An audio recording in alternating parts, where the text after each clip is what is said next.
أعوذ بالله من الشيطان الرجيم بسم الله الرحمن الرحيم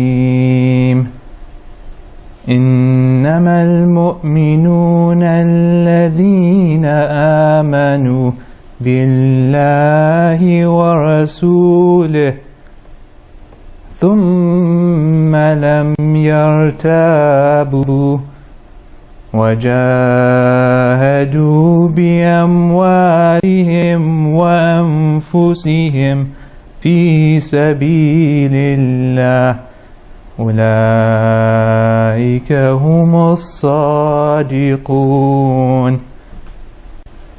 By the name of Allah, most compassionate, most merciful.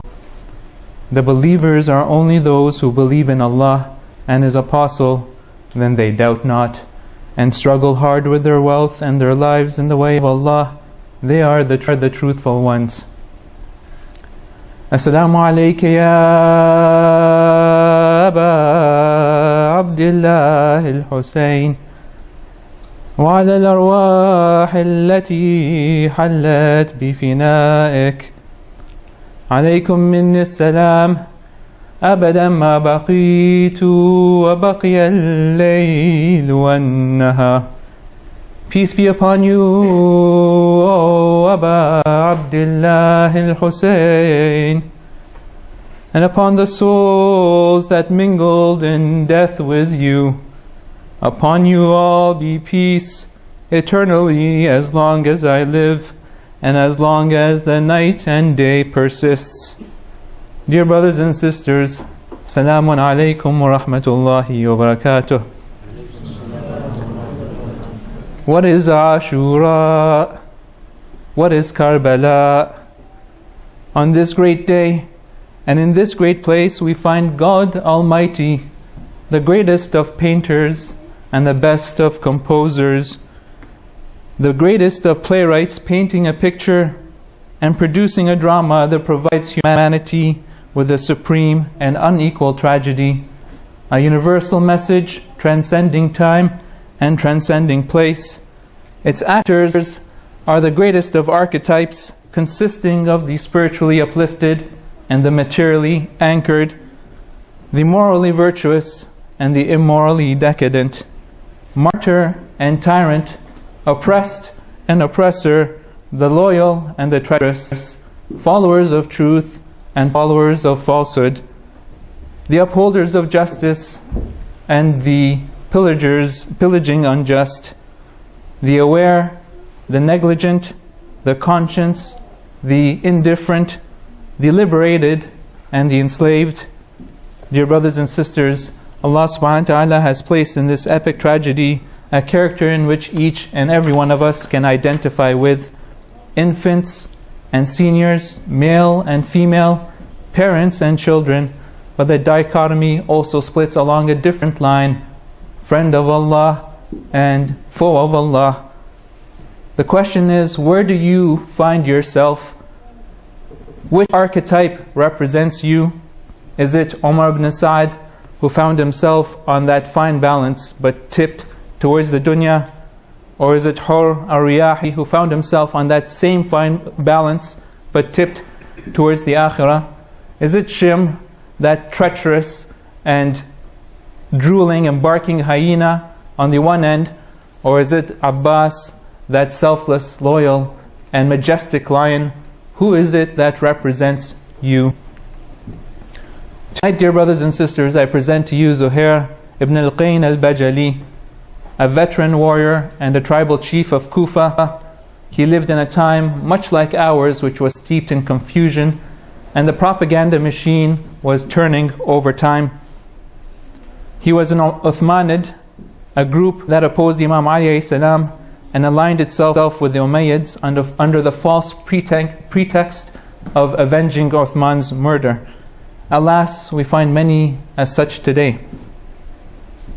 Unable to discern between the party of truth and the party of falsehood, he found himself immersed in doubt. The truth was staring in his eye, but he cast away his glance, unable to face the realities of its implications. It is in this state that Imam al-Hussein ﷺ found him with an anguished soul and a turbulent mind. Yet he saw in him some goodly qualities that he could rescue by shining his radiant light into the abyss of his confusion. It is narrated in Al-Tabari, Abu Mikhnaf and other sources that a companion had said, "We were with Zuhair ibn al-Qayn al-Bajali when we came from Mecca. We were traveling alongside al-Hussein. However, there was nothing more hateful to us than that we accompanied him at every halting place. When al-Hussein traveled, Zuhair stayed behind. When al-Hussein halted, Zuhair would go ahead. One day we halted in a place in which we could not avoid stopping with him. Al-Hussein halted on one side of the road, and Zuhair halted on the other. And while we were sitting eating our food, a messenger of al-Hussein approached, greeting us, and entered our camp. He said, 'Zuhair ibn al-Qayn, Aba Abdullah al-Hussein ibn Ali has sent me to you to ask you to come to you.'" Brothers and sisters, now here is Imam al-Hussein, who on multiple occasions, instead of rallying his army to battle cries, would inform them of their impending massacre. His purpose was being to sift the wheat from the chaff. So why would he go out of his way to reach out to Zuhair? No doubt it was an act of compassion for him, but also it was to establish a prototype for those in similar position vis-a-vis the truth. Then the narrative continues that each of the men sat motionless. It was a woman, Dalham bin Amr, the wife of Zuhair, that snapped him to his feet. And that was the critical turning point. Does the son of the messenger of God send for you, and you aren't going to him? Glory be to God. Won't you go to him at least to hear what he has to say, and then you could leave him?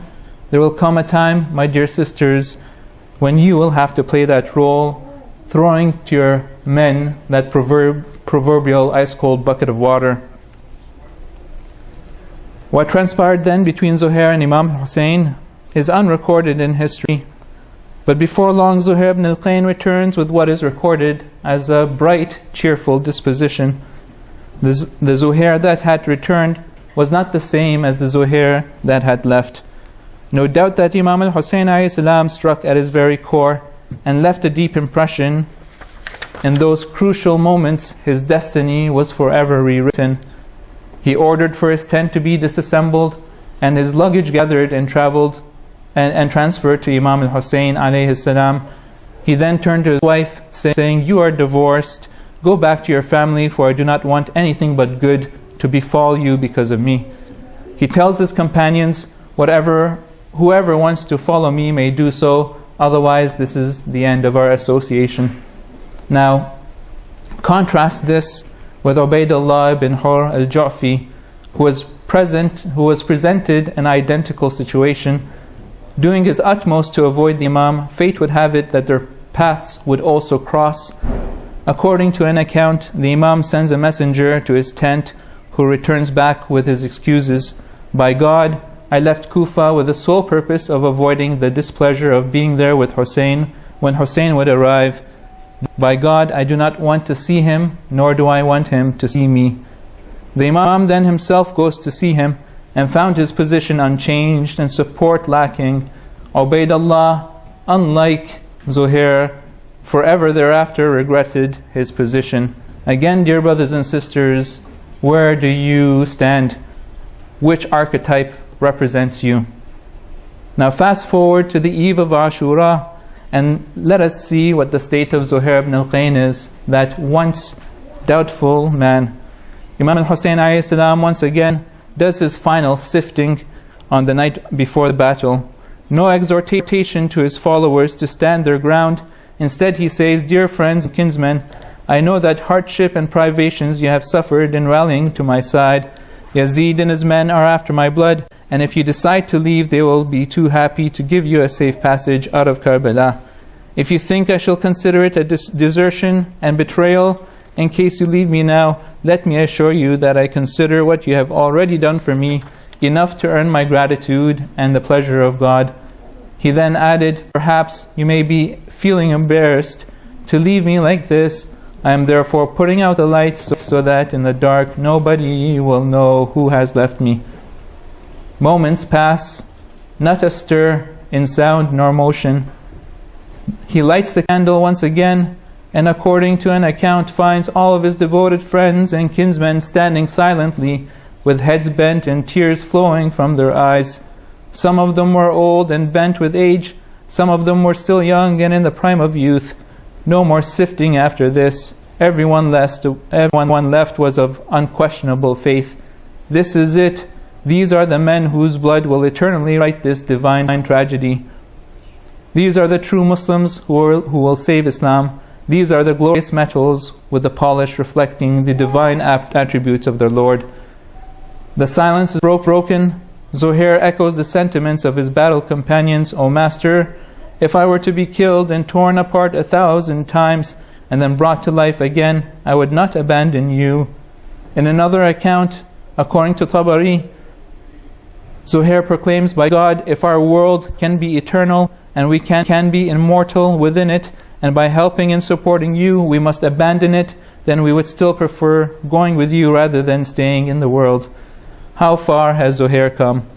When his joys as a warrior previously was to attain the booty of the dunya, and when his path intersected with Imam Hussein alayhi salam, his thoughts turned to the booty of the akhirah. Now look at Zuhair, unconcerned about the booty of this dunya or the akhirah. No longer is he moved by the fear of hell or the reward of paradise, but by the love for Allah and in service of His beloveds. Now let us turn to the day of Ashura. Zuhair is appointed to as a leader of the right flank, a testimony of his gallantry and confidence of the Imam in him. Time does not permit me to go into his exhortations to the opposing camp, abiding by that principle of dialogue. Suffice it to say that the Imam ﷺ compared him to the faithful from the people of the Pharaoh, as one who did not too long ago would have stood amongst their ranks. He tries with no avail to give brotherly counsel and persuasion before the swords are drawn and the ties of brotherhood are severed. When intimidated with death, he responds, by Allah, death with this party is dearer to me than life with yours. It has now become Dhuhr time, and this is the party of those who established the prayer. Zuhair was one of the companions who stood as a shield for the Imam and the other Musallin. What occurs next is a marvel for those who witness. These brave soldiers were moving side to side, not to dodge the arrows, but to receive them fully on their bodies to protect those engaged in prayer. Soon after prayer, Zuhair placed his hand on Imam's shoulder, referring to him as Al-Hadi Al-Mahdi. May we have such an opportunity in our lifetimes to say the same words.